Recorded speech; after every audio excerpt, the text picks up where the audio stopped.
guys, Heidi here, and today we're going to talk about the documentary A Cursed Man.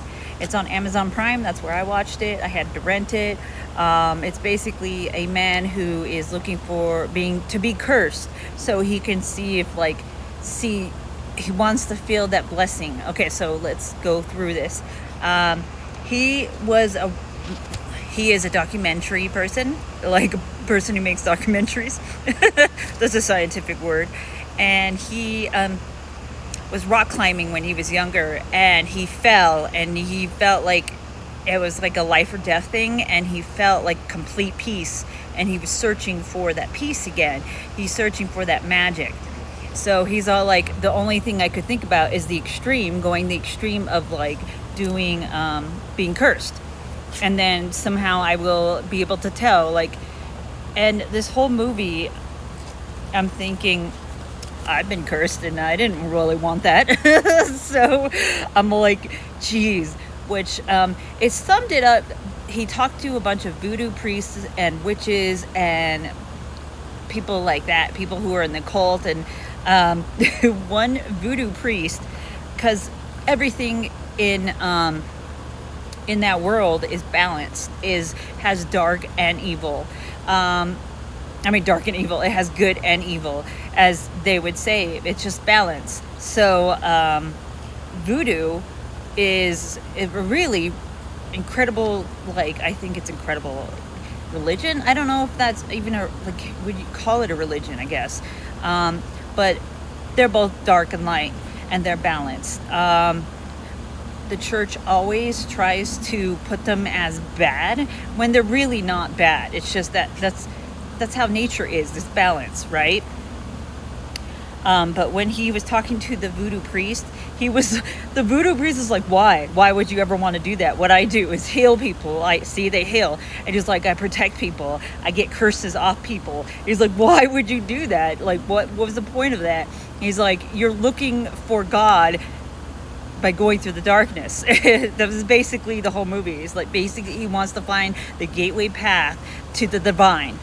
And it wasn't so much as like he wanted to be cursed. He wanted to feel that divine power again because of when he fell.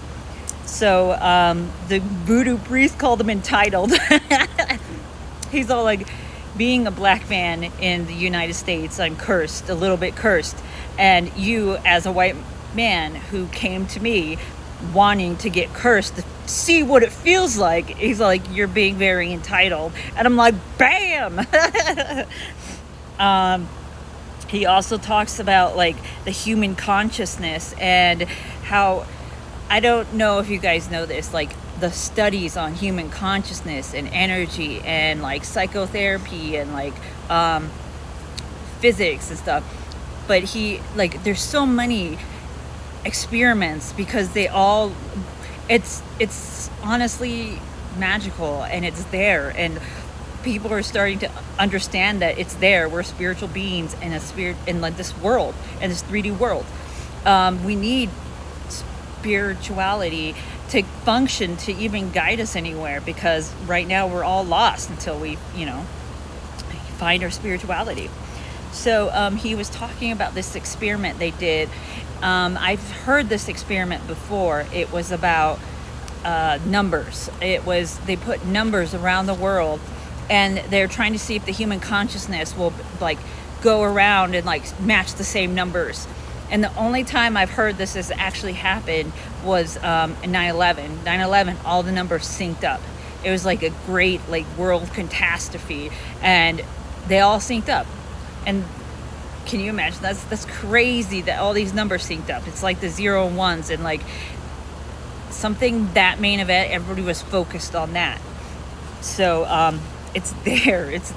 There's experiments, and they're just like, oh, this it's not fully truth. They're like, we can't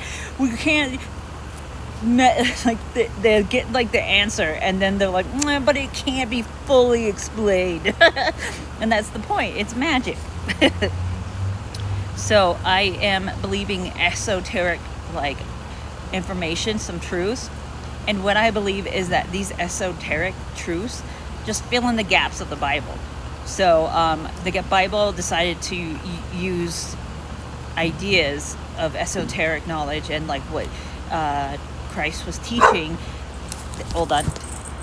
Okay, sorry about that. They have all these secret information. However, they only post part of the information because they want to control the masses. They want to control the narrative, right? So these esoteric true secrets that they're trying to hide are just the gaps in the Bible. And the esoteric is also like the occult. Like they're really like linked together. And so everybody thinks these are bad things because the church says it's bad. So that they're trying to blame that on the narrative when it's not. It's all balance. I can't get over like how balanced the universe is. When there's dark, there has to be light. It's like polar opposites, duality, dude.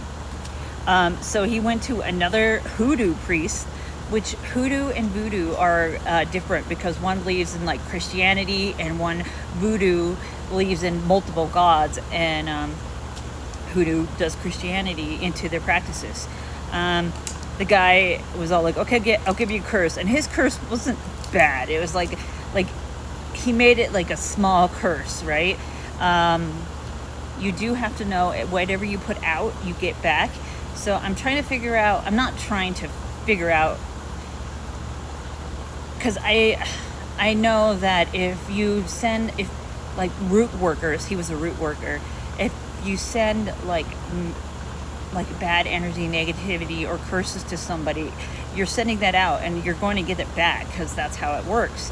However, I don't know how they protect themselves, like hoodoo priests. And I think they can like mask it and like make it so like if anything does go wrong with the curse, it goes back to the person who wanted the curse to happen. So this guy was laughing. He was laughing, and because he's all like, "This is crazy. Why would you want to curse?" So he gave him the small curse, and the small curse actually gave him nightmares and stuff. Being cursed is no fun. I've been cursed and I've been hexed, and no one could tell me otherwise. It was a strong force, and like my plants died. Okay, dude, it was bad. But this guy was laughing, and he's all like, "You're crazy," basically. So he gave him a small curse. Like I said, he's all like, "What the heck are you doing? Are you?" So he's trying to find many dark practitioners, but the first few practitioners were not dark. They were like neutral. He talked to witches, and the witches were like, "Why would you want to get?" Like everybody was like, "Why? Because it's real. It's real. Magic is real. Magic is energy."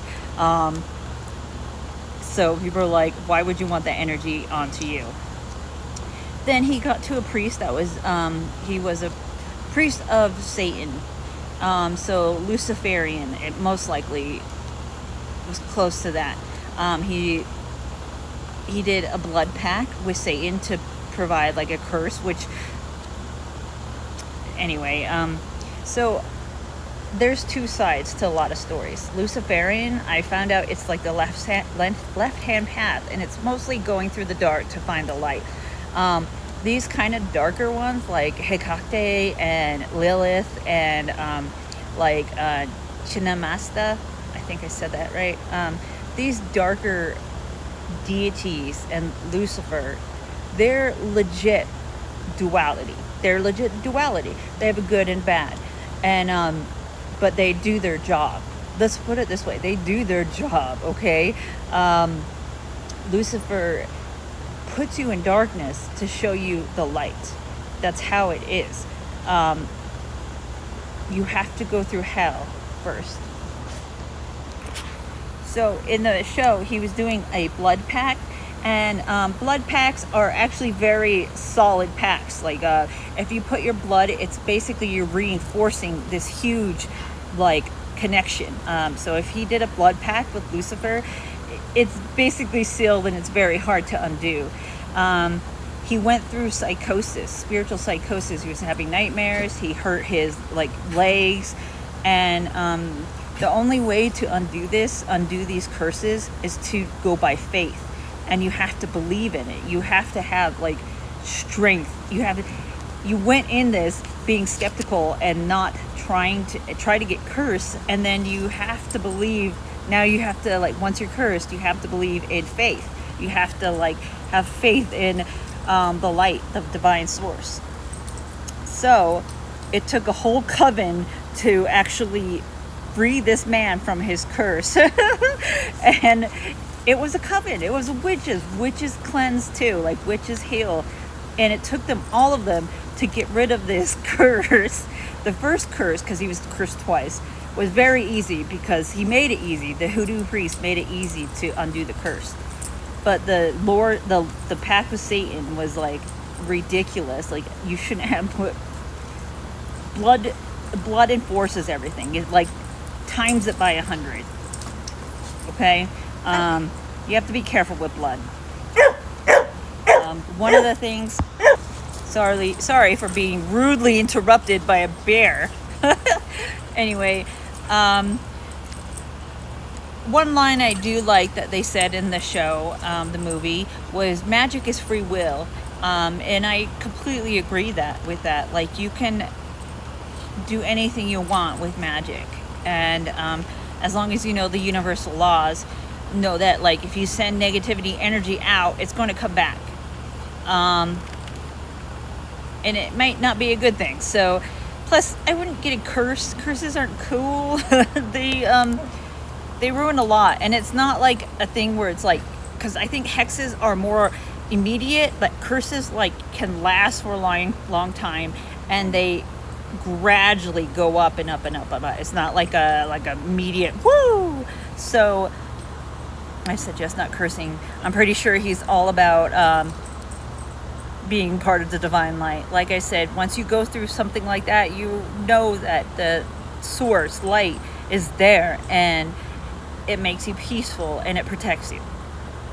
And Jesus Christ was always trying to talk about that teaching. However, the religion used that as capitalism and changed the narrative of everything so that they can have control. All right, these are my 2 cents. Bye.